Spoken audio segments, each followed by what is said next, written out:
Baik, Assalamualaikum warahmatullahi wabarakatuh. Waalaikumsalam warahmatullahi wabarakatuh. Ya. Selamat menunaikan ibadah puasa yang diakhiri dengan Hari Raya Idul Fitri ya. Mohon maaf lahir batin untuk semuanya. Saya banyak salah karena dikala kita bertemu bertatap muka dengan Anda, tentunya banyak hal-hal yang kurang berkenan. Saya mohon maaf yang sebesar-besarnya. Ya. Hari ini adalah Hari Kebangkitan Nasional. Mari kita bangkit ya agar kita menjadi pemuda atau konselor-konselor masa depan yang handal ya. Handal. Minggu yang lalu sudah kita bahas tentang identitas, profesi ya dan akuntabilitas. Mungkin ada hal-hal yang perlu ditanyakan sebelum kita membahas materi berikutnya. Silakan. Prof, saya izin bertanya. Iya, silakan. Ya, sebelumnya maaf Prof dan Bapak, saya tidak bisa menyalakan kameranya dikarenakan kendala sinyal. Ya. Nama saya Mutiara Haya dari UPI.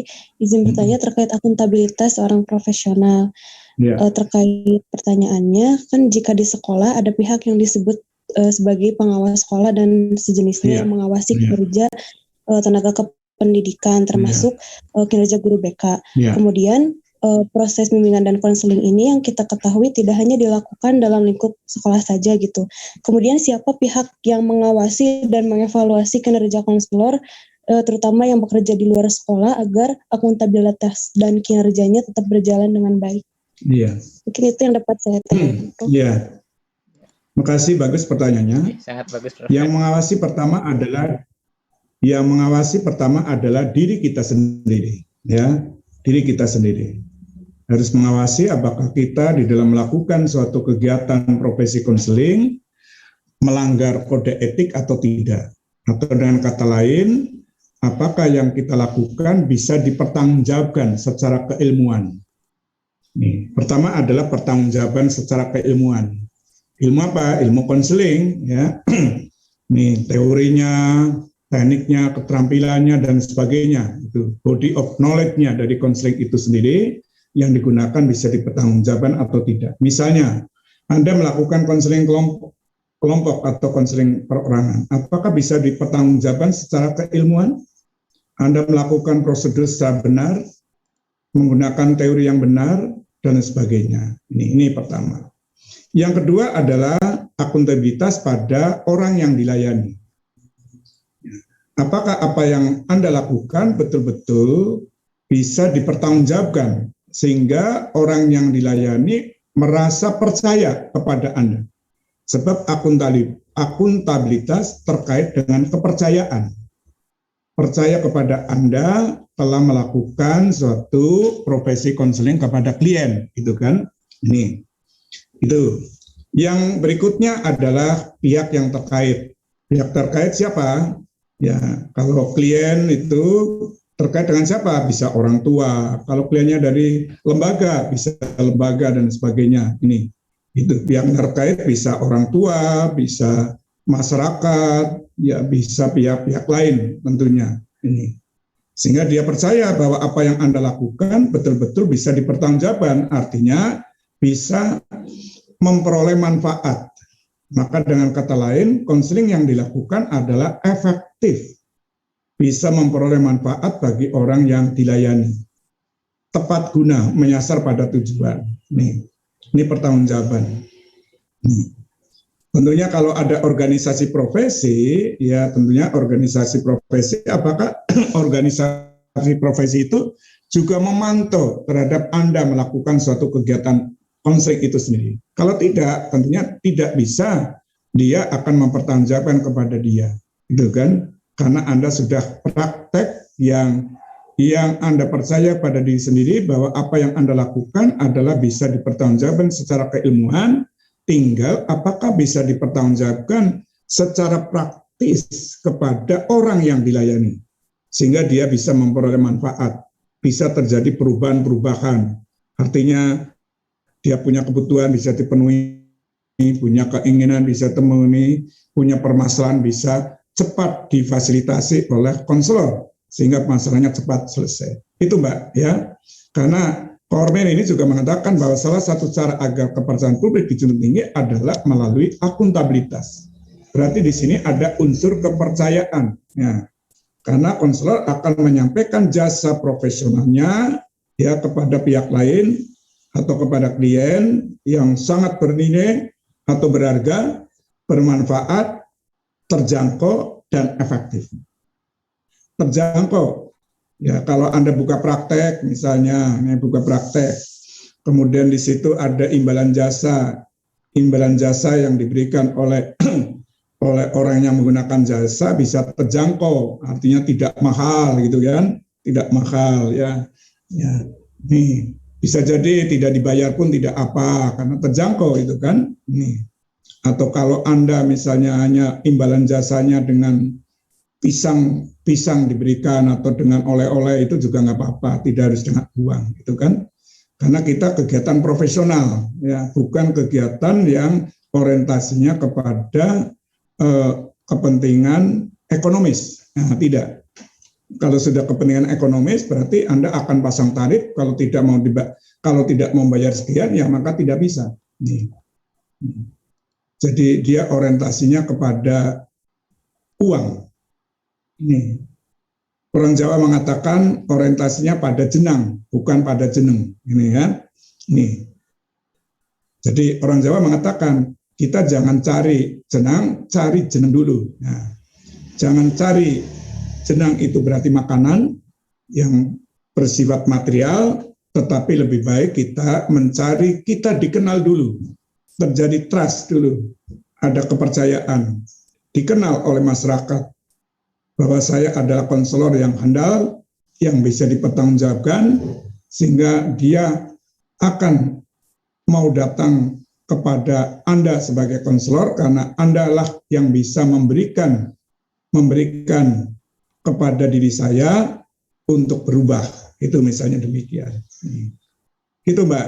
Ya. Baik Prof, terima kasih untuk jawabannya. Ada lagi? Ya, silakan rekan-rekan. Silakan. Atau ya.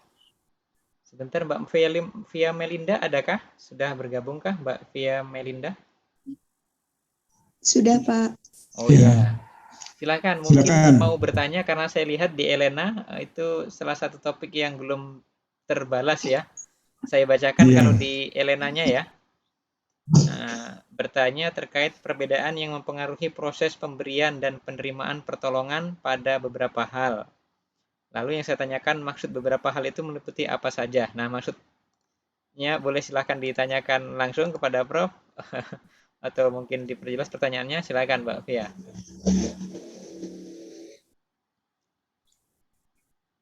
Ya, silakan. Mohon maaf, Prof. Ya. Sebelumnya yang saya tanyakan itu di laptop, namun laptop saya sedang lagi updating gitu. Jadi nggak bisa. Ya, silakan. Iya benar, Prof. Yang ditanyakan saya tadi di Elena, dan namun pertanyaannya itu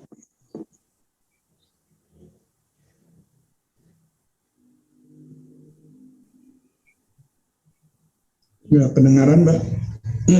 Ya. Halo, apakah suara saya terdengar? Ya, terdengar. Ya, silakan. Yang tadi ditanyakan Pak Afri, yang beberapa hal terkait apa ya tadi Pak? Oh ya, saya bacakan ya dari yang Mbak Via Melinda kirim ya. Oke. Via Melinda izin bertanya terkait perbedaan yang mempengaruhi proses pemberian dan penerimaan pertolongan pada beberapa hal. Atau mungkin ini Mbak Via mengutip dari materi Prof mungkin atau mungkin dari yang lain ya. Saya ulangi, terkait perbedaan yang mempengaruhi proses pemberian dan penerimaan pertolongan pada beberapa hal. Lalu yang saya tanyakan, maksud beberapa hal ini meliputi apa saja? Begitu ya, Mbak Fia ya? Nggih, Pak. Betul. Nah, silakan. Iya. Diperjelas pertanyaannya atau apa? Mau diperjelas pertanyaannya? Atau cukup itu? Cukup itu, Pak. Soalnya di laptop saya keterangannya. Ya, kalau cukup itu berarti saya akan menerjemahkan dari pertanyaan Anda. Nah ini, jadi menerjemahkan, menafsirkan dari pertanyaan Anda. Ya. Ya. Pertama pemberi berarti helper, ya, helper. Orang yang memberikan berarti orang yang kompeten. Ya ini, karena helper itu berarti, konseling itu berarti profesi bantuan, profesi pertolongan, ya. Harapannya memiliki tingkat akuntabilitas yang tinggi. Berarti konselor betul-betul orang yang bisa dipercaya dari sisi kemampuan, ya, dari sisi kepribadian, dari sisi keterampilan, itu kan ini. Kemudian pihak orang yang dibantu adalah orang yang memang siap untuk dibantu. Siap untuk dibantu. Kenapa? Karena proses konseling itu akan bisa berjalan bila mana orang yang akan dibantu itu mau berubah, mau menerima bantuan daripada konselor. Konselor sudah berupaya semaksimal mungkin misalnya untuk membantu dengan melakukan report atau pendekatan, dengan menjelaskan manfaat, ya, dengan menjelaskan tujuan, dengan menjelaskan prosedur, dengan menjelaskan resiko-resiko psikologis dalam suatu konseling, kalau kita konseling kelompok dan sebagainya, itu sudah dijelaskan. Harapannya si klien itu ada komitmen atau termotivasi untuk mau diintervensi oleh konselor. Nah, kalau dia sudah mau, berarti harapannya karena dalam suatu konseling ya ada suatu prinsip yang mengatakan bahwa konseling itu berpusat pada klien. Konseling berorientasi pada klien, berarti pada orang yang dibantu. Nih, tugas konselor adalah sebagai fasilitator, sebagai motivator, sebagai dinamisator. Ingat, saya dulu pernah mengatakan konselor sebagai agen perubahan. Ini. Ya. Oleh karena itu, perubahan akan terjadi sangat tergantung kepada individu yang akan diubah. Individu yang akan diubah adalah klien. Ya. Jadi klien mau berubah enggak? Nih. Kalau dia mau berubah, tentunya klien, ya karena dalam suatu konseling, konselor tidak bisa seperti dokter memberikan resep saja, ya. Ya dokter kalau sudah meriksa kan terus memberikan resep. Ya, konselor tidak. Nih. Maka konselor meminta kepada klien agar bisa mengungkapkan atau dengan bahasa konselingnya mengeksplor ya tentang dirinya, tentang kebutuhannya, keinginannya, permasalahannya dan sebagainya secara terbuka, secara tidak ada yang ditutup-tutupi, ya. Dari situlah tentunya konselor akan memperhatikan sebagai pendengar yang baik. Setelah itu akan memperhadapkan kembali kepada klien. Ini ternyata Anda punya kebutuhan ini, Anda punya permasalahan ini, Anda punya potensi ini, Anda punya apa dan sebagainya. Setelah itu ungkapkan. Nah, setelah dikembalikan, maka apa yang akan Anda lakukan? Kembalikan lagi pada klien. Nah, klien. Karena klien konselor sudah membantu klien juga tentang kekuatannya, kelemahannya, dan sebagainya berdasarkan dari apa yang telah dieksplor kepada konselor. Sebab dikala mengeksplor kurang, maka konselor melakukan assessment kepada klien. Tuh. Ya, dari hasil assessment akan dikembalikan lagi pada klien. Nih, itu. Nah, dari situlah si klien akan memikirkan apa yang harus kita lakukan dengan saya mempunyai kekuatan ini, kelemahan ini, ya, kemudian diskusikan lagi kepada konselor. Maka konselor juga mengajak diskusi dengan klien agar dia bisa melakukan sesuatu sesuai dengan kemampuan klien itu sendiri, sesuai dengan potensi yang ada dalam diri klien itu sendiri. Jadi jangan sampai ingin melakukan sesuatu di luar batas kemampuan klien.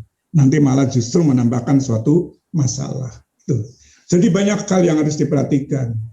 Hal yang pertama, ya karena konseling adalah sebagai komunikasi sebagai transaksi, berarti baku hantam, berarti terjadi saling memberi dan menerima. Klien akan memberikan informasi kepada konselor, ya. Kemudian konselor akan mengembalikan lagi informasi itu agar bisa digunakan oleh klien di dalam upaya untuk merencanakan atau mengambil suatu keputusan, itu kan? Ini, itu. Nih. Jadi saling memberi dan saling menerima, nih. Saling memahami, ya. Sebab klien dikala akan membantu dirinya sendiri, kalau dia tidak paham tentang diri sendiri, maka dia tidak bisa. Maka tugas konselor adalah membantu dia agar dia memahami diri sendiri, menerima diri sendiri, yang akhirnya dia bisa mengarahkan diri sendiri dan mengambil keputusan sendiri. Itu karena arahnya pada kemandirian. Jadi klien dibawa untuk menjadi mandiri. Itu Mbak, ya. Itu hal yang harus diperhatikan. Jadi tidak bisa kita melakukan suatu kegiatan konseling tidak memperhatikan beberapa hal termasuk komunikasi. Ya, komunikasi, misalnya komunikasinya saya dengan klien bisa diterima atau tidak, itu. Apalagi dengan ragam budaya, multi budaya. Maka di sini tentunya penting konselor harus memahami tentang budaya klien, sehingga dari situlah komunikasi akan bisa berjalan baik. Karena konseling prosesnya akan bagus sangat tergantung kepada komunikasi antara konselor dengan klien. Nih. Jadi kalau komunikasinya tidak bagus, tentunya prosesnya tidak akan bagus. Kalau proses tidak bagus, maka hasilnya tidak akan bagus. Nih. Ini semuanya tentunya dilakukan konselor, ya mendasarkan kepada konselor punya ilmu. Ya. Jadi ilmunya itu digunakan, punya teori, punya teknik, punya keterampilan, dimanfaatkan dikala kita melakukan suatu konseling dengan memperhatikan kondisi klien apa adanya. Kondisi klien apa adanya.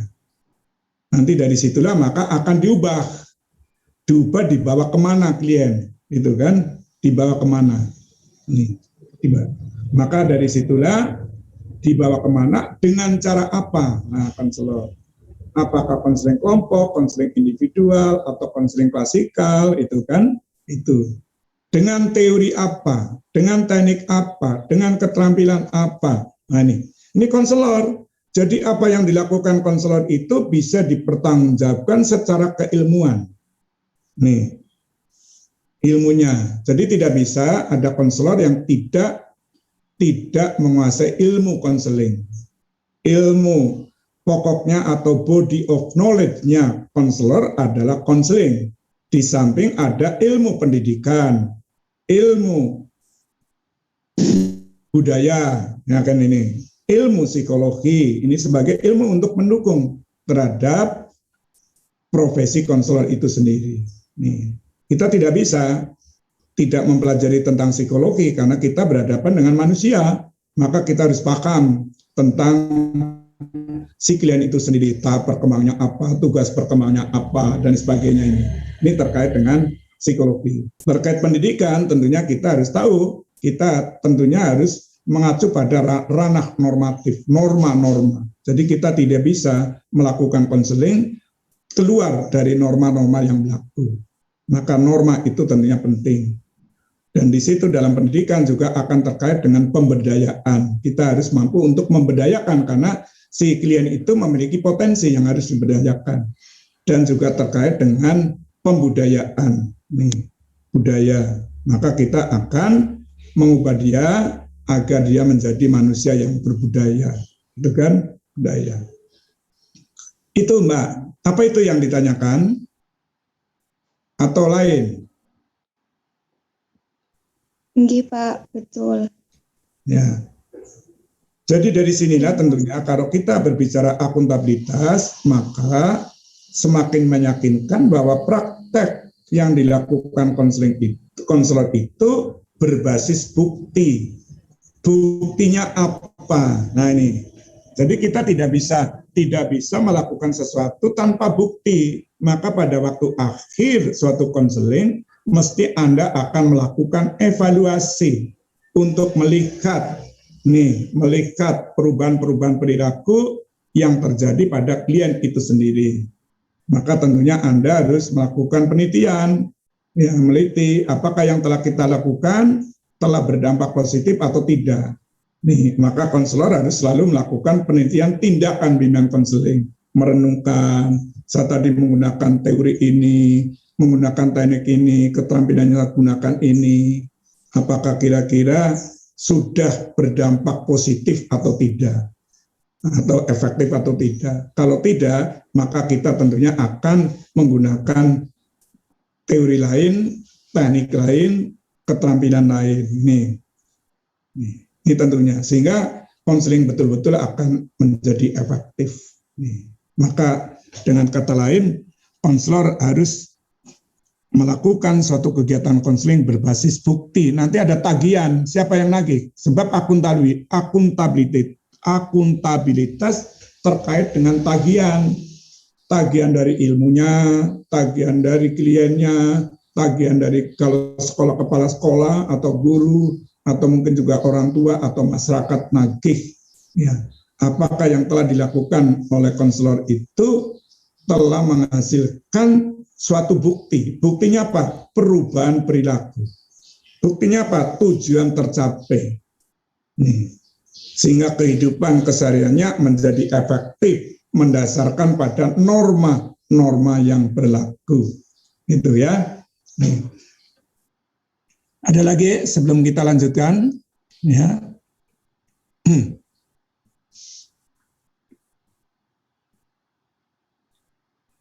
Kalau tidak ada, ya, ini kita tekankan lagi, ya. Dulu kita sudah menjelaskan ini atau belum? Yang terkait dengan keterampilan interpersonal ini, tuntutan di situ bahwa Anda harus memiliki keterampilan interpersonal, ya.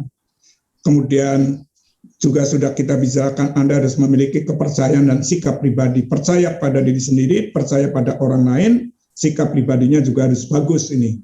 Ini penting sekali sebab kapasitas untuk menerima orang lain, percaya pada potensi perubahan, kesadaran akan pilihan etis dan moral, ini penting sekali. Dan Anda harus peka terhadap nilai-nilai yang dipegang oleh klien dan diri sendiri. Ini penting sekali. Jadi jangan sampai kita justru melakukan konseling menimbulkan suatu benturan dengan klien. Ini jangan sampai. Karena kita bertemu klien berarti pertemuan antar budaya saya dengan budaya klien. Bisa terjadi klien menjadi inferior, saya menganggap dirinya menjadi superior. Tidak boleh. Jadi istilah inferior dan superior itu harus dihilangkan. Bahwa kita harus sejajar dengan klien, sama-sama sebagai makhluk Allah atau insan, ya, yang sedang berupaya untuk mencapai keunggulan insan itu sendiri. Maka kita diskusi dengan klien, gitu kan? Jadi kita harus menganggap klien itu sama dengan diri kita sendiri. Itu. Kalau kita menghargai diri sendiri, berarti kita harus menghargai klien, itu kan? Klien. Sama saya dengan Anda. Kalau saya ingin menghargai diri Anda, sama halnya saya menghargai tentang diri saya. Kalau diri saya kita hargai, saya punya nilai, berarti Anda pun juga punya nilai. Ini harus. Karena kita sedang berupaya berhadapan dengan insan yang sedang berkembang untuk mencapai manusia yang beradab. Karena kita ingin mengangkat harkat dan martabat daripada klien itu sendiri. Misalnya klien yang mengalami gagal belajar, dia tentunya harkatnya sedang menurun, kita angkat agar dia nanti berhasil dalam belajar. Maka harkatnya menjadi meningkat, berarti dia menjadi manusia yang bermartabat di mata manusia dan di mata yang Maha Kuasa. Itu kan? Kemudian berikutnya ini kemampuan konseptual tentunya. Dulu sudah kita jelaskan, kita harus memiliki konsep, itu ya, konsep. Kemampuan untuk memahami dan menilai masalah klien untuk mengantisipasi konsekuensi tindakan di masa mendatang, kira-kira apa yang akan terjadi di di masa yang akan datang. Jadi bukan berarti kita melakukan suatu konseling hanya untuk sekarang, tetapi untuk hari esok, untuk hari minggu depan, bulan depan, dan masa depan gitu. Jadi kita harus bisa mengantisipasi konsekuensi tindakan di masa datang gitu. Jadi sebab Anda melakukan konseling itu sebenarnya menyiapkan klien untuk menghadapi masa depan. Masa depan itu berarti hari esok, minggu besok, bulan besok, tahun besok, dan seterusnya. Ini tentunya demikian. Kemudian personal, soundness, ini tidak adanya kebutuhan pribadi atau keyakinan irasional yang merusak hubungan.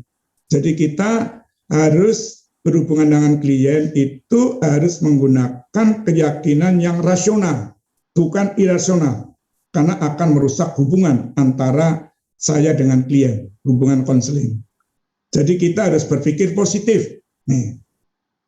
Konselor tidak boleh menyalahkan klien. Konselor tidak boleh menganggap klien itu lebih rendah daripada konselor, tidak boleh. Klien sama dengan diri kita. Maka kita tanamkan kepercayaan. Saya harus percaya pada diri kita dan harus percaya kepada klien bahwa klien mampu untuk mengubah dirinya. Dia punya kemampuan. Jadi ciptakan hubungan yang nyaman, yang harmonis antara konselor dengan klien. Sehingga tidak ada sekat. Tidak ada sekat. Maka kita anggap klien adalah sebagai teman kita. Teman kita. Jadi kita jangan menganggap saya ini sebagai orang yang punya kelebihan, dia mempunyai kekurangan, tidak boleh. Itu. Teman kita sedang mendiskusikan tentang kebutuhan dia, harapan dia, mungkin permasalahan dia, agar bisa cepat terentaskan atau cepat untuk bisa dipenuhi. Itu kan? Jadi tidak boleh ada batasan-batasan pribadi, tidak boleh. Tidak boleh. Batasan pribadi. Tidak ada prasangka sosial kepada klien, tidak boleh. Apalagi adanya etnosentris dan otorianisme, ini tidak boleh. Jadi terlalu otoriter, tidak boleh. Ya, ini. Atau kita seolah-olah menganggap dirinya ini sebagai orang yang hebat, itu tidak boleh. Maka kita dua-duanya harus sama-sama menganggap kita sebagai teman sejajar, dia punya kemampuan, saya punya kemampuan, dia punya kebutuhan, saya punya kebutuhan, dan sebagainya. Cuma pada saat itu dia sedang minta bantuan kepada konselor untuk bisa dipenuhi kebutuhannya, dipenuhi keinginannya, dipenuhi harapannya, dan sebagainya. Kemudian berikutnya juga harus penguasaan teknik. Ini penting sekali, teknik-teknik. Nanti Anda bisa baca, ada buku 40 teknik itu dari berbagai pendekatan, itu dikuasai. Sehingga Anda akan bisa tahu ya kapan dan bagaimana melakukan intervensi secara khusus kepada individu dengan menggunakan teknik-teknik atau keterampilan tertentu, sehingga betul-betul akan bisa bermanfaat dikala Anda melakukan intervensi dengan klien itu sendiri. Proses yang bagus, hasilnya bagus. Kemudian berikutnya juga kemampuan untuk memahami dan bekerja dalam sistem sosial. Anda sedang bekerja dalam sistem sosial, ya, mana Anda harus punya kesadaran akan keluarga dan hubungan kerja dengan klien. Klien adalah orang yang minta bantuan, ya. Minta bantuan kepada siapa? Kepada konselor. Maka konselor harus beranggapan kita sebagai orang tua yang akan membantu anaknya, membantu orang lain yang belum mampu untuk melakukan sesuatu, maka kita bantu secara tulus, secara ikhlas, gitu, dengan penuh kasih sayang, tanpa membedakan satu dengan yang lain, tanpa ada pembedaan, tanpa ada pembedaan. Kita silakan apa yang akan kita lakukan, ya, karena harapannya di sini tentunya kapasitas untuk menggunakan jaringan dan pengawasan dukungan, maka kita banyak jaringan-jaringan yang harus kita gunakan untuk bisa membantu diri klien, ya, yang dimanfaatkan oleh konselor itu sendiri. Konselor juga harus peka terhadap dunia sosial klien, apalagi anak remaja, itu dunia sosialnya sangat bervariasi antara satu dengan yang lain, itu kan. Ini. Demikian juga jenis kelamin, itu juga beda. Kita tidak boleh dikala melakukan suatu konseling kepada laki-laki akan disamakan dengan perempuan. Ini juga bisa berbeda. Dari etnis juga akan berbeda, dan sebagainya. Ini dulu sudah kita jelaskan.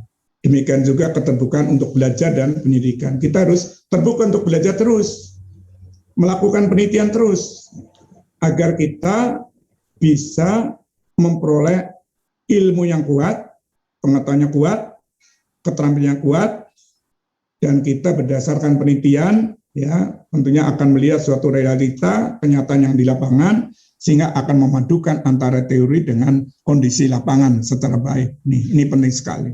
Maka konselor tentunya harus selalu baca buku-buku, ya, dan harus baca juga hasil jurnal-jurnal penelitian yang bisa dimanfaatkan oleh konselor bila melakukan suatu kegiatan konseling. Syukur konselor juga melakukan penelitian atau penyelidikan sendiri, ya.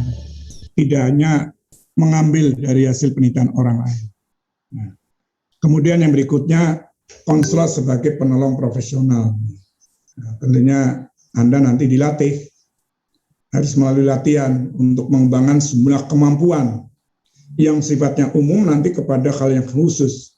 Yang umum tentunya terkait dengan bagaimana membangun relasi pertolongan, relasi hubungan antara konselor dengan klien. Ini tidak mudah. Cara komunikasi, nah, ini komunikasi. Dikala Anda melakukan konseling antar budaya, tentunya Anda juga harus paham tentang budaya orang lain agar komunikasinya baik. Karena konseling akan berhasil bila mana komunikasi itu berjalan dengan baik. Kemudian konseptualisasi, ini tentunya konsep-konsep itu harus kita kuasai betul, ya. Jika Anda melakukan konseling kelompok itu apa? Prosedurnya apa dan sebagainya, gitu. Anda melakukan assessment juga demikian. Assessment itu yang dilakukan apa? Tes atau non-tes, gitu. Konsepnya harus jelas, tujuannya apa dan sebagainya. Dan juga dikala melakukan intervensi. Intervensi yang akan kita lakukan kelompok, klasikal, atau individual. Ini juga harus dikuasai betul. Nih, kalau individual seperti ini, kalau kelompok seperti ini, kalau klasikal seperti ini, prosedurnya juga beda. Selain itu juga konselor harus menyediakan layanan khusus sesuai dengan latihan yang dijalani di mana tempat mereka bekerja. Nih, jadi kalau Anda akan menjadi konselor sekolah, ya konselor di sekolah, ya tentunya Anda harus memahami tentang siswa yang ada di sekolah, itu siswa yang ada di sekolah. Kalau Anda akan melakukan konseling kepada anak yang berkebutuhan khusus, ya tentunya Anda harus latihan atau mempelajari tentang individu-individu yang kebutuhan khusus. Ini. Karena akan beda dengan individu yang normal. Ini. Kalau Anda akan bekerja di suatu lembaga tertentu, tentunya Anda juga harus mempelajari tempat di mana Anda bekerja. Sebab Anda bisa bekerja di sekolah, bisa di luar sekolah, atau lembaga-lembaga, bisa di perusahaan, atau di instansi tertentu, ya. Nih, apalagi sekarang dibutuhkan di Kementerian Agama, itu di tempat-tempat KUA, itu juga dibutuhkan adanya konselor, itu kan. Nah, Anda harus paham di situ, siapa yang datang ke situ, ya, dia punya kebutuhan apa, punya permasalahan apa, ya, dan sebagainya. Kemudian berikutnya, konselor juga sebagai penolong profesional. Jadi tidak bisa kita melakukan suatu bantuan kepada orang lain tanpa didasari suatu keilmuan. Sebab identitas profesional pada waktu yang lalu sudah kita bicarakan, dia tentunya harus menguasai teori, ya. Maka dia punya sertifikat, punya lisensi, itu sebagai bukti bahwa dia telah memiliki kompetensi, ya. Nih, kemudian juga terlibat dalam organisasi profesi dan mengikuti kegiatan-kegiatan ilmiah. Ini sebagai identitas profesional. Jadi tidak hanya seidentitasnya, kita punya kartu anggota sebagai anggota IKI, Ikatan Konselor Indonesia, atau APKIN, bukan itu. Itu. Identitasnya apa? Identitasnya konselor ya bisa melakukan konseling kelompok, bisa melakukan konseling individual, bisa melakukan konseling klasikal, gitu kan. yang dibuktikan dengan adanya lisensi, dibuktikan dengan adanya sertifikasi, ya, telah memperoleh pendidikan melalui proses pendidikan dari lembaga yang terakreditasi nih. Dan juga terlibat dalam organisasi profesi. Dan konselor juga harus menggunakan teori maupun penelitian-penelitian untuk mendukung praktek yang terbaik. Jadi jangan sampai kita melakukan praktek yang tidak baik. Maka konselor itu diupayakan jangan sampai salah di dalam melakukan konseling. Maka Anda harus memperhatikan kode etika. Kalau tadi saya berbicara akuntabilitas, maka Anda di dalam melakukan suatu kegiatan konseling bisa dipertanggungjawabkan, baik secara keilmuan maupun pertanggungjawaban kepada orang yang dilayani atau pihak-pihak lain yang terkait dengan individu yang mendapat layanan. Itu ya, saya kira minggu yang lalu sudah kita bicarakan, maka di sini konselor sebagai penolong profesional harus menjunjung tinggi prinsip ini harus diperhatikan. Pertama, pertolongan atau bantuan profesional meliputi respon pada perasaan. Nah, jadi jangan sampai Anda melakukan konseling, Anda tidak pernah merespon terhadap perasaan klien. Ini. Baik yang diungkapkan secara implisit maupun tidak, gitu kan? Ini perasaan. Jangan yang melihat, Pak, saya merasa sedih sekali dari ini. Bukan hanya ucapan, tetapi dari tampilan individu. Apa betul-betul dia mengatakan merasa sedih, dia juga sedih atau tidak? Mengatakan merasa sedih kok sambil ketawa, itu namanya berarti tidak itu. Demikian juga pikiran, apa yang dipikirkan oleh klien. Juga kita harus betul-betul bisa merespon apa yang dipikirkan, merespon tindakan dia dalam perilaku, ya, yang bisa lihat di observasi pengamatan Anda perilakunya seperti apa, dan sistem sosial dari pihak klien itu sendiri. Klien itu dari mana latarnya? Dia lebih banyak bergaul dengan siapa? Lingkungan apa yang mempengaruhi dia? Ini tentunya harus diperhatikan. Prinsip kedua adalah pertolongan profesional didasarkan pada kedudukan atau kerangka yang mencakup penerimaan dasar terhadap diri klien. Jadi kita harus menerima diri klien itu secara sepenuh hati, tanpa syarat. Ini Rogers mengatakan. Jadi kita menerima klien tanpa syarat. Jadi tidak ada syaratnya. Seperti Anda. Saya menerima Anda dalam kuliah ini tanpa syarat, gitu kan? Tanpa syarat. Tadi Pak Afri juga tidak menuntut syarat Anda harus kelihatan wajahnya, gitu kan? Itu kalau tidak kelihatan wajahnya tidak boleh ikut, ya. Karena kita memaklumi bisa jadi internet Anda sangat lemah untuk bisa memunculkan wajah Anda. Hanya yang penting bisa mendengarkan dan bisa merespon. Ya. Cuma yang jangan sampai Anda tidak kelihatan wajahnya, saya tidak melihat situ, Anda ditinggal pergi. Lah ini tentunya Anda yang rugi sendiri, bukan saya. Saya tidak rugi kok. Yang rugi Anda sendiri, gitu. Rugi Anda sendiri. Karena yang belajar Anda. Saya kan sebagai fasilitator, ya, membantu Anda. Ada pertanyaan, dua prinsip ini yang kita sampaikan. Silakan.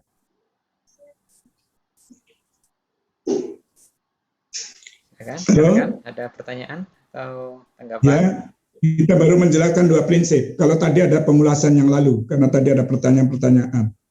Nih, silakan.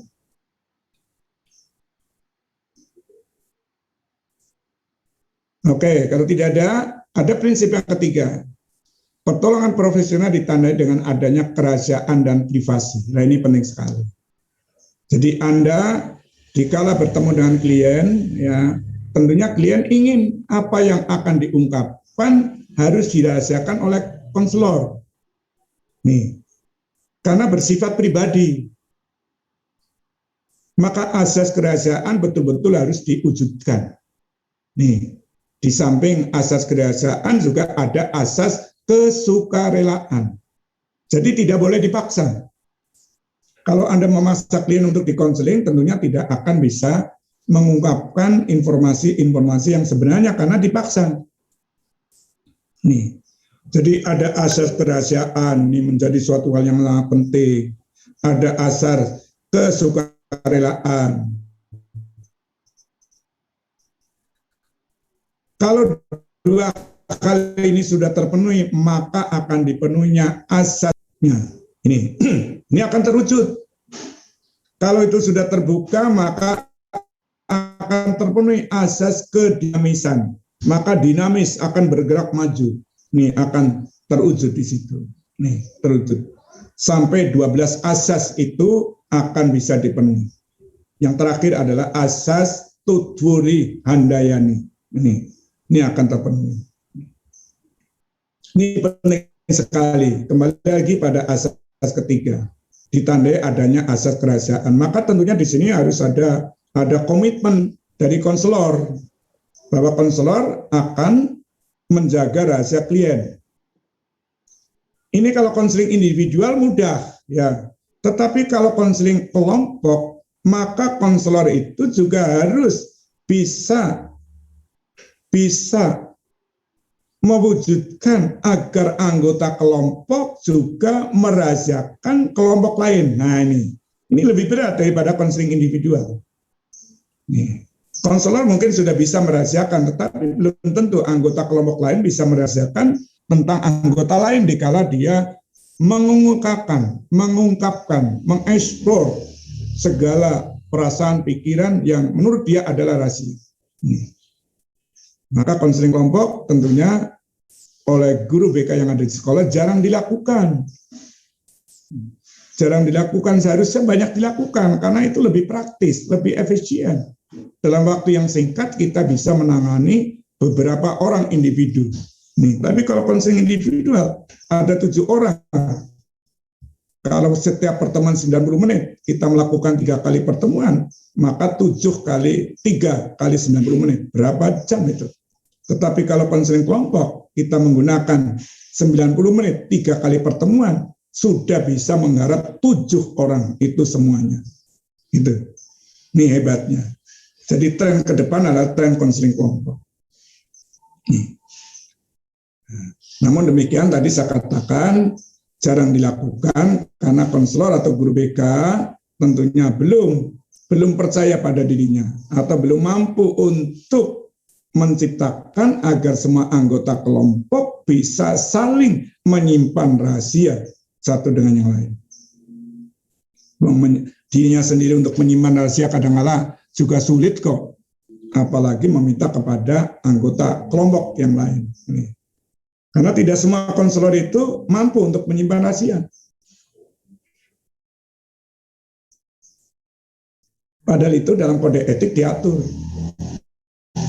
Diatur di situ dikatakan sepanjang kita masih menjalankan profesi itu, maka kita tetap harus menyimpan rahasia klien. Malah kalau saya tambahi tentunya selama kita masih hidup akan menyimpan rahasia klien itu. Jadi meskipun kita sudah tidak bekerja sebagai konselor, kita masih hidup, ya jangan menyebarkan rahasia klien. Sebab nanti kalau dia kedengaran, meskipun sudah lama, maka dia akan merasa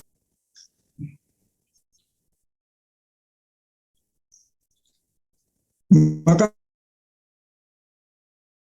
prinsip yang keempat di sini dikatakan pertolongan profesional atau bantuan profesional tidak bersifat memaksa. Nih, berarti asas kesukarelaan itu harus dipenuhi. Tidak ada unsur paksa memaksa. Harus secara ikhlas gitu. Dikala dia sukarela, apalagi dia datang sendiri kepada konselor, tidak dipanggil, tidak dirujuk dari guru kalau di sekolah, dia datang sendiri, itu berarti dia secara sukarela datang kepada konselor untuk minta dibantu agar kebutuhan, keinginan, permasalahan bisa cepat untuk diselesaikan atau dipenuhi tentang kebutuhannya. Nih. Kemudian berikutnya adalah pertolongan profesional berfokus pada kebutuhan. Jadi fokusnya kepada kebutuhan, dia butuh apa? Dia ingin apa? Dia punya harapan apa? Nih. dan berfokus juga pada pengungkapan diri klien. Jadi klien itu diminta untuk mengungkapkan sesuatu, bukan konselor yang mengungkapkan. Jangan sampai klien datang malah konselornya mengungkapkan dirinya kepada klien, itu keliru. Ya. Kita meminta kepada klien, silakan ya, Anda datang ke sini, ya dengan sendirinya tentunya ada hal-hal yang perlu saya bantu. Ya. Apa yang perlu kita bantu? Silakan Anda jelaskan atau ungkapkan apa yang menjadi pikiran, perasaan Anda secara terbuka pada saya. Gitu. Nah, dia supaya mengungkapkan, bukan malah konselor yang lebih banyak untuk mengungkapkan. Kemudian yang berikutnya ini adalah suatu pertolongan yang efektif dilandasi oleh keterampilan komunikasi. Ini penting sekali. Kalau kita tidak terampil dalam berkomunikasi, maka proses konseling tidak akan bisa berjalan lancar.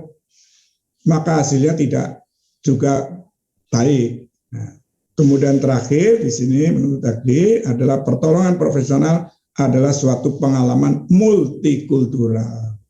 Nih, karena kita berhadapan dengan individu yang bisa juga ragam budaya. Sehingga pertemuan konselor dengan berarti pertemuan antar budaya.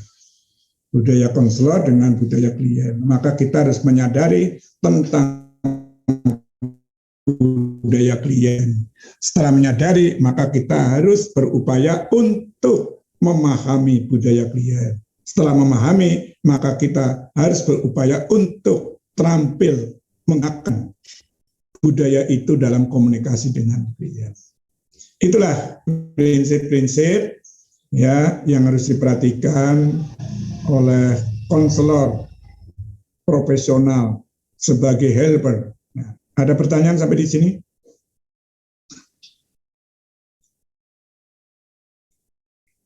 Ini baru menurut Tekdi dan Kormer. Nanti ada lain lagi, ya, lain lagi.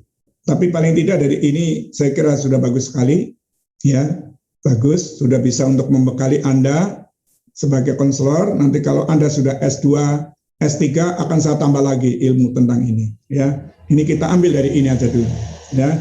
Karena ini kalau kita berikan banyak, nanti Anda menjadi pusing. Nah, pusing. Tapi ini paling tidak suatu yang sangat mendasar bagi Anda. Gitu. Silakan, ada pertanyaan? Halo, bisa kedengaran? Benar jelas, Prof. Benar, Prof. Tidur enggak? Ya, Hadir, Prof. ya ini karena jam 2 jamnya tidur ini ya. Ya, saya kira Anda sedang masak untuk buka nanti sore ini. Ya, pada kupat kan? Pada sawalan itu ya, pada sawalan. Nah, sawal ini kan hari ke-6 ini ya. Oke. Tidak ada, bisa dipahami?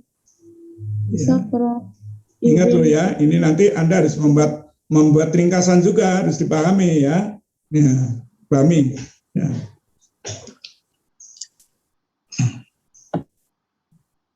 Ini konselor atau apa ini? Wah, halo, kan gitu kan?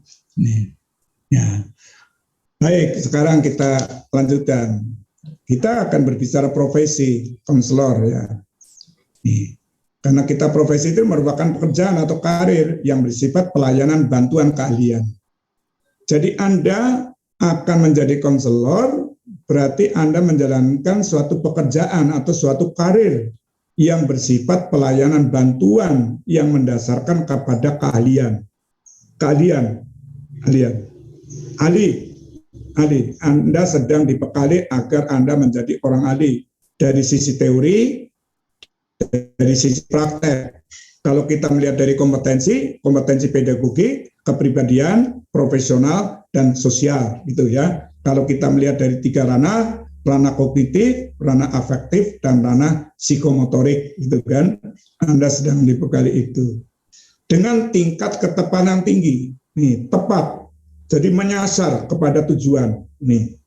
Bagaikan orang manah, kalau kita akan saya manah Anda, ya, yang disasar apa, misalnya disasar ininya batuknya kena ini, jangan sampai kena hidungnya. Berarti tepat di situ. Nah, untuk kebahagiaan pengguna. Nah, kata kunci berikutnya adalah kebahagiaan, kesejahteraan dari pengguna. Penggunanya siapa? Klien, konseling, ya, orang yang minta bantuan berdasarkan kepada norma-norma yang berlaku. Norma, sehingga tadi saya kaitkan dengan budaya. Nih, kalau saya dengan Anda orang Bandung, maka saya harus bisa mempelajari budaya Bandung. Kalau Anda dari Banjarmasin, saya harus mempelajari budaya Anda dari Banjarmasin. Kalau Anda dari Papua, saya harus mempelajari. Karena di sana ada norma-norma tertentu. Nih, norma. Nih, norma. Nih. Sehingga dari sinilah tentunya kekuatan dan eksistensi suatu profesi akan muncul sebagai akibat interaksi timbal balik antara konselor, berarti tenaga profesional, dengan kepercayaan publik trust, itu dengan klien, dengan masyarakat. Nah, dia percaya enggak kepada Anda? Kalau percaya pada Anda sebagai konselor yang bisa dipertanggungjawabkan, ya, secara keilmuan, ya, bertanggungjawabkan secara prakteknya di situ, maka akan terjadi public trust. Masyarakat akan percaya. Ini penting sekali agar profesi konseling itu, profesi konselor itu makin kokoh, tumbuh kembang. Ini. Jadi bagaikan pohon itu terus berkembang terus, tumbuh kembang. Kena badai apapun dia akan kuat. Paling akan begini, kembali lagi ke sini, gini kembali ke sini, terus mekar nih sepanjang masa. Kenapa masyarakat percaya bahwa pelayanan yang diperlukan itu hanya dapat diperoleh dari orang yang dipersepsikan sebagai orang yang kompeten adalah konselor. Nah, ini. Kalau ini sudah muncul, Anda laku sekali tuh. Saya hanya akan minta bantuan kepada konselor, tidak pada profesi lain. Nah, permasalahannya sekarang, apakah profesi kita sudah eksis atau belum? Sudah kokoh atau belum? Orang yang menjalankan profesi di sekolah itu sudah bagus atau belum? Nih. Kalau belum, maka dia tidak akan percaya. Padahal harapannya, saya hanya akan datang kepada konselor lah karena konselor yang dipersepsikan sebagai orang yang mampu memberikan bantuan kepada saya. Kebutuhan saya, keinginan saya, permasalahan saya hanya akan bisa dipenuhi oleh dia. Karena dia bisa menyimpan rahasia dengan penuh sukarela, ya, tanpa pamrih, itu kan. Nih. Itu harapannya gitu. Saya bertanya kepada Anda, apakah konselor atau guru BK yang ada sekarang sudah seperti ini? Tolong dijawab.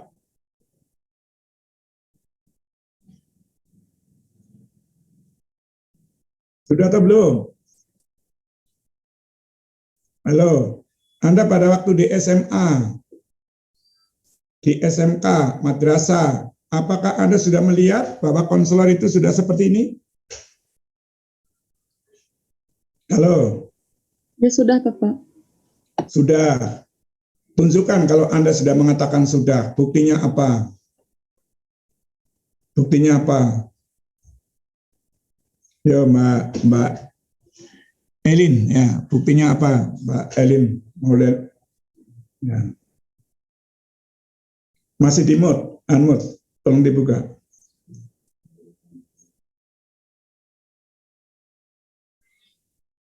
Masih belum kedengaran suaranya, Mbak Elin.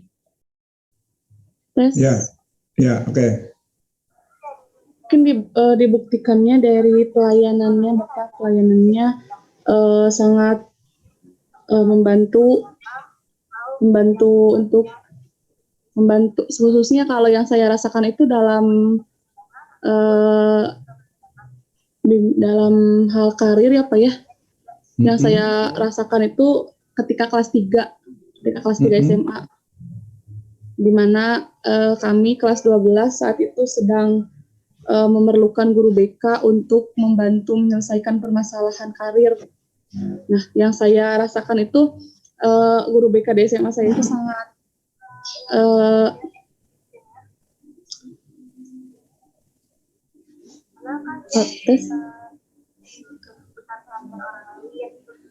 guru BK di sekolah saya itu sangat profesional sekali, dilihat dari beliau yang tidak pernah lelah membantu kami menyelesaikan permasalahan yang kami alami. Jadi semua orang itu di sekolah kami itu benar-benar diberi arahan yang baik harus seperti apa, cara menyelesaikan permasalahan yang dialami kami itu step by step-nya harus seperti apa. Kemudian dari kliennya juga ya Pak, dari konselingnya juga banyak diantaranya yang secara sukarela datang langsung kepada konselor atau guru BK, begitu Pak.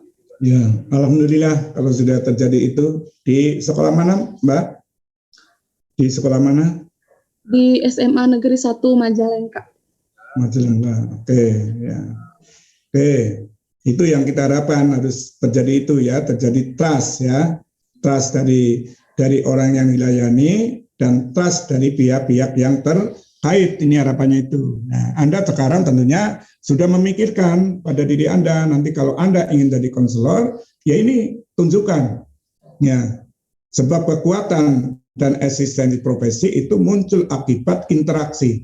Dikala Anda interaksi dengan orang yang dilayani, disitulah akan terjadi public trust, itu kepercayaan pada dia.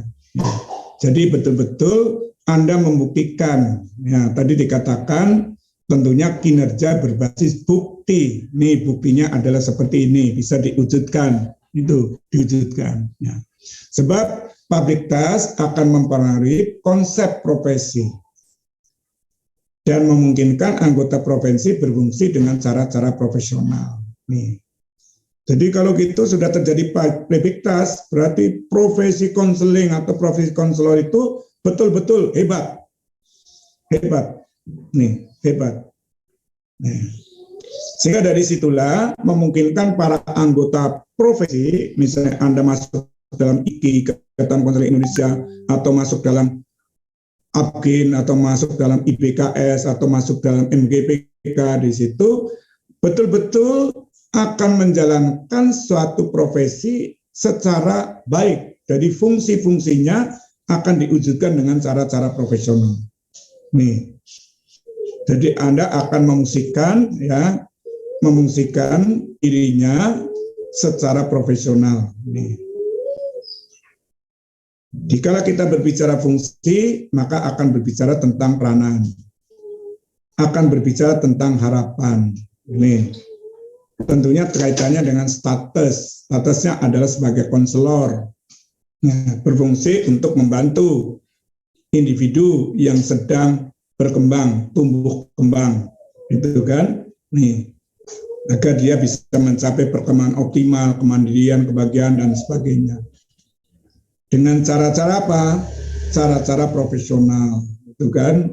Nih, berarti Anda menggunakan teori, menggunakan teknik, keterampilan digunakan, ya. Dikala Anda menggunakan senjatanya, apa konseling kelompok, konseling individual, atau konseling klasikal. Public trust akan melanggengkan suatu profesi, akan langgeng sepanjang masa. Kenapa? Karena dalam public trust terkandung keyakinan publik, keyakinan masyarakat bahwa profesi dan para anggotanya berada dalam kondisi memiliki kompetensi. Wah, konselor betul-betul kompeten, konselor betul-betul ahli, dan dia memiliki perangkat ketentuan yang mengatur perilaku profesional, yaitu kode etik profesi. Itu, nah, dia dibatasi atau diatur oleh kode etik profesi. Nah, dan anggota profesi dimotivasi untuk melayani dengan cara-cara yang terbaik. Jadi pelayanannya prima betul, pelayanan prima. Ada komentar sampai di sini? Ada pertanyaan? Silakan. Ini penting sekali. Jadi Anda akan langgeng atau tidak sangat tergantung pada kepercayaan publik. Kepercayaan yang sehat, public trust, sehat, pengakuan secara sehat dari masyarakat dan juga dari pemerintah. Jadi dari berbagai macam pihak itu percaya bahwa profesi yang Anda lakukan betul-betul profesi yang sangat dibutuhkan, sangat dibutuhkan. Nih, sangat dibutuhkan. Nih, penting sekali.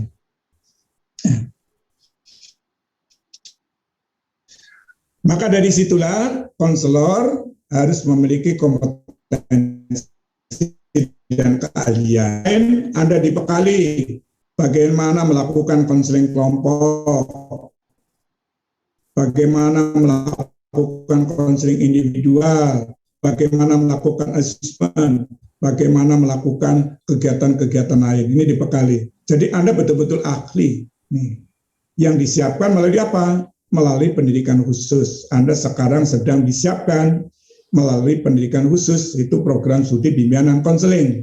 Itu. Syukur nanti Anda bisa melanjut kepada pendidikan profesi. Melanjut lagi pada pendidikan magister.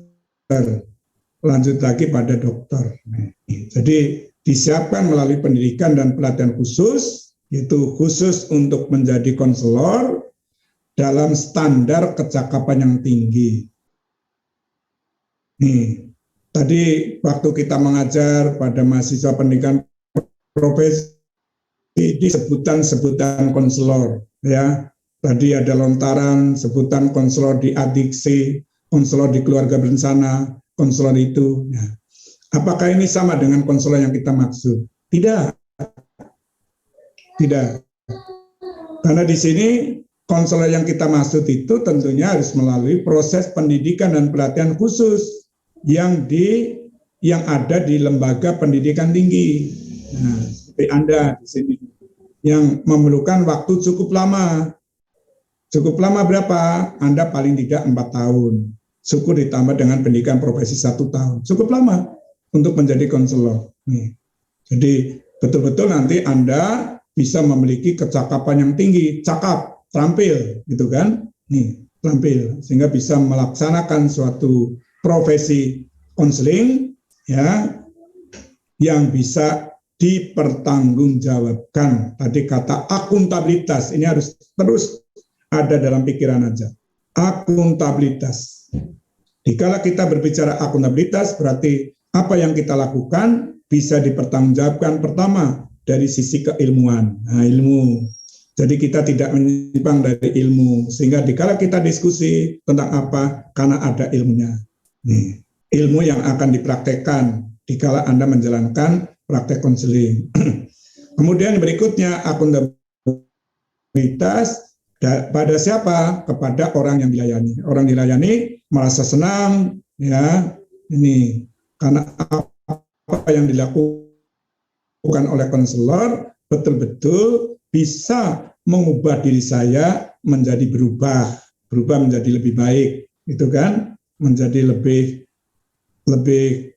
sangat tergantung kehidupan pribadi atau kehidupan sosial, kehidupan karir atau kehidupan dalam pendidikan itu akan berubah.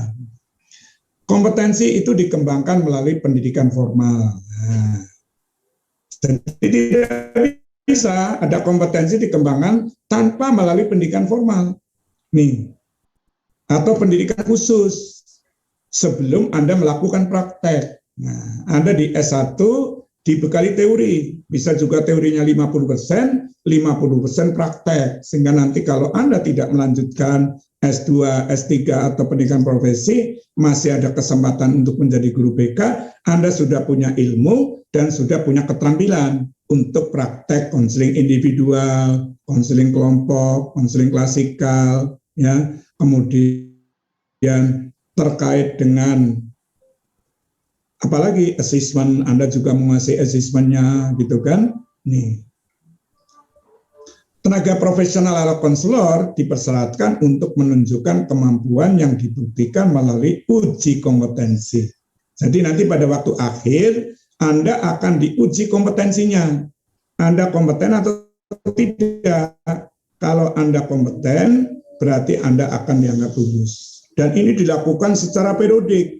Nanti dalam mata kuliah ini, saya dengan Pak Afri akan melakukan uji kompetensi Anda.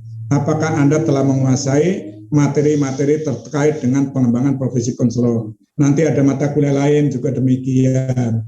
Mata kuliah lain demikian. Ini sampai Anda semester 8 itu. Sehingga pada waktu akhir Anda baru akan dikatakan layak untuk lulus sarjana pendidikan bidang bimbingan konseling. Dan Anda sudah bisa untuk melakukan praktek konseling di sekolah itu sebagai guru BK. Meskipun nanti masih dituntut lagi, Anda harus mengikuti pendidikan profesi guru BK, PPBK, itu kan? Ini agar Anda menjadi guru BK profesional di sekolah dan mendapat sertifikat pendidik yang akhirnya juga Anda mendapat tunjangan profesi sebagai guru BK, sebagai guru, itu kan. Ini tuntutannya ke situ. Jadi tidak mudah. Jadi kalau Anda mendengar adanya konselor yang hanya 1 minggu, 1 bulan, Anda akan aja, gitu. Ambaikan Anda. Wong saya aja 4 tahun misalnya Anda mengatakan, sekarang tahun ketiga aja belum bisa hebat kok, apalagi yang hanya 1 minggu, 1 bulan, itu. Nih. Kalau dia misalnya dilatih dalam 1 bulan, 1 minggu, itu hanya dilatih tentang keterampilannya, tetapi tidak dibekali ilmunya. Maka bagaikan tukang. Oke, dia pintar untuk melakukan konseling. Tetapi kalau ditanya, mengapa Anda melakukan konseling dengan cara ini? Dia tidak menjawab. Nih, tidak bisa menjawab. Mengapa Anda tidak menggunakan teknik ini, kok menggunakan teknik itu? Dia tidak menjawab. Nih, mengapa Anda tidak menggunakan teori ini? Dia tidak menjawab karena tidak punya teori. Gitu. Tapi kalau Anda tentunya bisa. Maka apa yang Anda lakukan betul-betul bisa dipertanggungjawabkan. Kembali lagi, akuntabilitas kepada keilmuan. Nih, itu. Jadi jangan sampai kita melakukan tanpa ada yang bisa dipertanggungjawabkan. Nih. Ada dasarnya, dasarnya. Oke, ada pertanyaan? Ya. Silakan kalau ada pertanyaan. Kita sampai jam berapa, Pak Afri? Ini bro. Pak Afriadi, kita sampai jam berapa? Tadi kita mulai pukul 13 ya, ini 14.40. Sampun Prof biasanya bro, sesuai dengan SKS. Oke, kita masih ada waktu ya. Oke, kita lanjutkan. Kalau tidak ada pertanyaan, konselor harus memiliki perangkat ketentuan yang mengatur profesional dan melindungi kesadaran publik, yaitu namanya kode etik. Anda punya kode etik, ya. Nanti kode etik dari IKI atau kode etik dari APGIN itu ada. Nanti Pak Afri akan memberikan kode etik pada Anda sebagai yang harus dicermati, diterjemahkan. Ya, karena kode etik itu bukan sebagai resep seperti resep masak gitu ya, blueprint untuk masak, tetapi yang perlu diterjemahkan, gitu kan, terjemahkan. Nih. Aspek penting dalam hal ini adalah kepercayaan.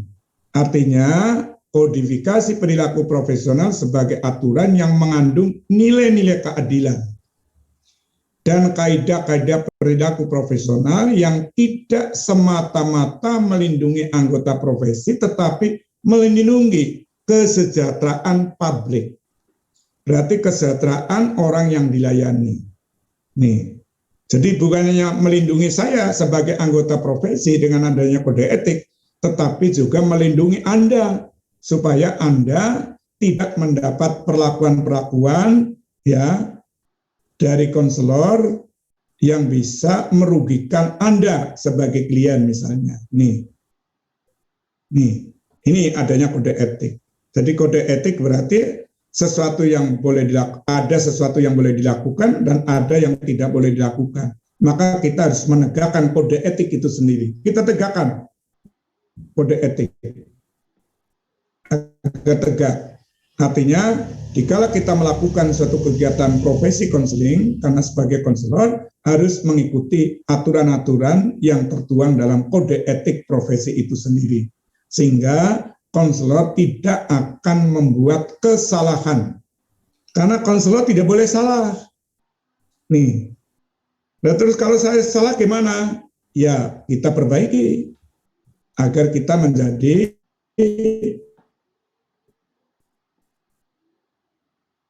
bisa melakukan dengan baik, itu kan, melakukan komunikasi dengan baik, menerapkan asas-asas dalam konseling dengan baik. Jadi jangan sampai kita melanggar asas kerahasiaan, itu misalnya dilanggar, itu namanya kita berbuat salah. Karena itu suatu hal yang harus diperhatikan dalam konseling. Kemudian berikutnya, bahwa anggota profesi mengorganisasikan pelayanannya. Jadi pelayanan kita organisir secara baik, kita organisir, misalnya Anda akan melakukan konseling kelompok, konseling individual, siapa yang akan terlibat, gitu kan. Kalau Anda akan melakukan konseling klasikal, siapa yang terlibat, bisa jadi Anda mengundang narasumber atau pihak-pihak lain yang akan terlibat di situ. Nah, maka diorganisasikan. Nih, jadi misalnya karena 90 menit, maka 90 menit itu akan didesain dengan baik agar betul-betul bisa menghasilkan suatu hasil. Nah, misalnya karena dalam konseling apapun mesti paling tidak ada 3 tahap, tahap awal, tahap tengah, tahap akhir. Gitu. Tahap awal itu berarti tahap mengawali, itu menjelaskan tujuan, ya, membuat dia termotivasi, komitmen, aturan-aturan main dan sebagainya. Ya, peranan dan tugas masing-masing itu dijelaskan. Baru tahap tengah. Tahap tengah itu berarti tahap kerja. Di situ harapannya bisa menghasilkan sesuatu dengan baik. Kemudian tahap akhir itu tahap pengakhiran. Ini pada dasarnya 3, tetapi bisa dirinci juga seperti dalam konseling kelompok.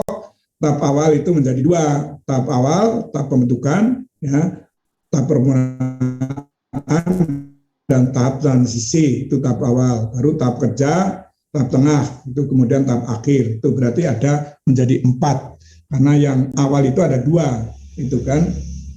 Kalau Anda konseling klasikal itu jelas 3, tahap awal pendahuluan, ya, tahap tengah itu berarti Anda melakukan suatu action, ya, kerja di situ, ya, misalnya menjelaskan tentang bagaimana belajar yang dengan baik, maka di situ dikemukakan cara-cara belajar yang dengan baik, itu kan, atau cara berperilaku dengan baik, atau apapun itu, apakah Anda akan menyampaikan itu sifatnya orientasi, informasi, atau pembelajaran, atau pemesanan konten. Itu sangat tergantung di kala klasikal. Karena tujuannya adalah untuk pemahaman, pencegahan, pemeliharaan, dan pengembangan. Itu. Kemudian yang berikutnya di sini, ya, tentunya kita di dalam bekerja berpegang kepada standar perilaku profesional. Ini harus dipegang teguh. Dan kita harus meyakini bahwa seorang profesional akan menerima tanggung jawab untuk mengawasi diri sendiri. Nah, tadi juga ada pertanyaan dikala kita menanyakan tentang membahas mata kuliah tentang permasalahan kode etik. Nah, bagaimana kalau kita terjadi pelanggaran? Siapa yang akan mengawasi? Saya mengatakan yang pertama adalah diri sendiri. Kita akan mengawasi diri sendiri, saya melanggar atau tidak. Kalau kita melanggar, tentunya kita perbaiki supaya kita tidak melanggar. Baru nanti ada orang lain yang akan lihat, bisa klien. Nah, klien ternyata dia melakukan pelanggaran karena saya dipaksa oleh konselor, itu tidak atas dasar sukarela dan sebagainya. Itu namanya pelanggaran. Aspek penting dalam self regulation, ya, atau mengawasi diri sendiri adalah komitmen terhadap kode etik dan standar praktek. Ini penting sekali. Jadi kita harus komiten. Ada kode etik yang harus kita terapkan, kita implementasikan dikala kita melakukan suatu kegiatan konseling. Itu jangan hanya sekedar merupakan hafalan atau dipelajari saja, tetapi diterapkan dikala kita melakukan suatu konseling. Oke, ada pertanyaan? Silakan, rekan-rekan. Kok diam ini pergi semua? Ya, halo. Jangan tidur.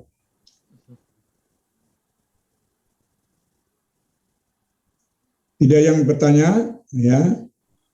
Ya udah, kalau tidak ada yang bertanya, tidak ada komentar, maka kita akhiri sampai di sini, ya. Nanti Anda saya minta untuk membuat ringkasan materi ini, ya, ringkasan sehingga Anda telah memahami ini atau tidak, ya. Nih. Oke.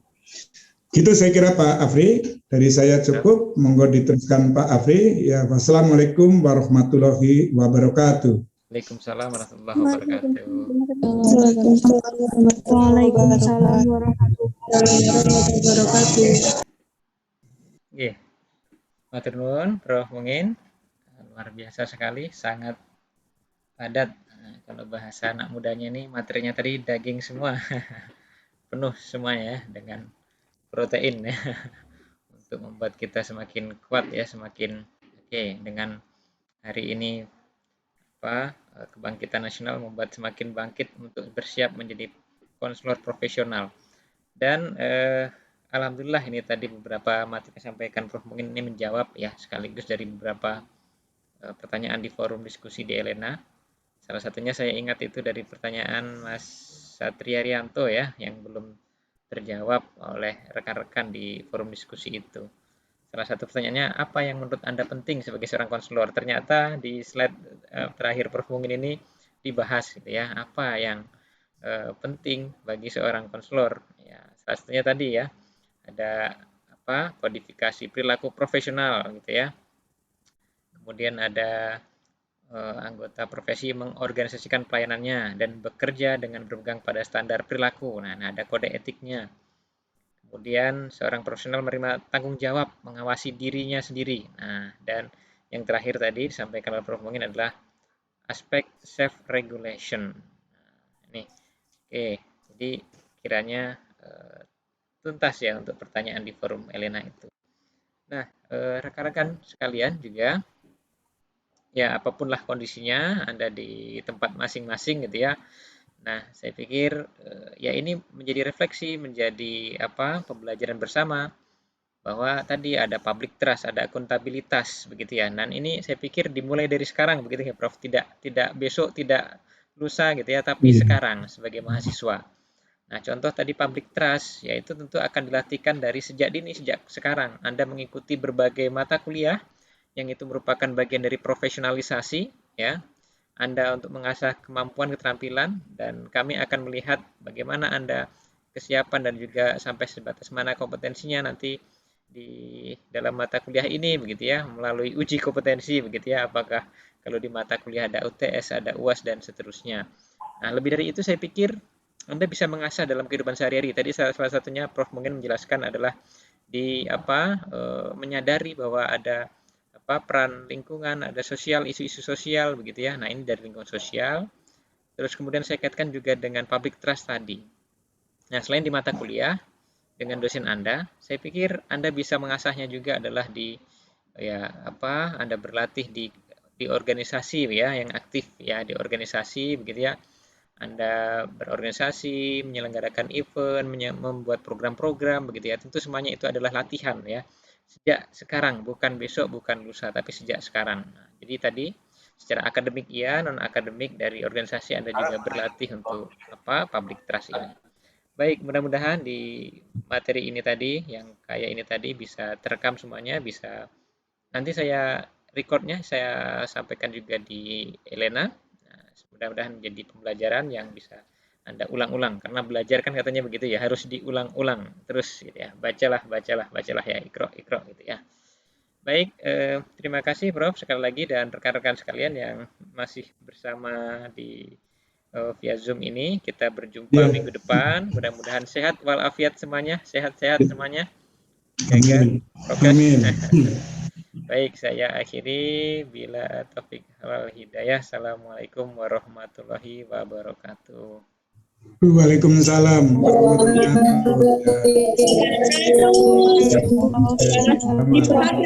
Terima kasih Pak. Sama. Ya, bagi-bagi kalau kita di kampus bisa bagi-bagi kue nih, kue lebaran Iya, biasanya. ini makannya sendiri-sendiri, makan kupat sendiri, makan opor sendiri ya. Oke, jaga kesehatan ya. Sampai ketemu lagi minggu depan. Iya, Bro. Ya.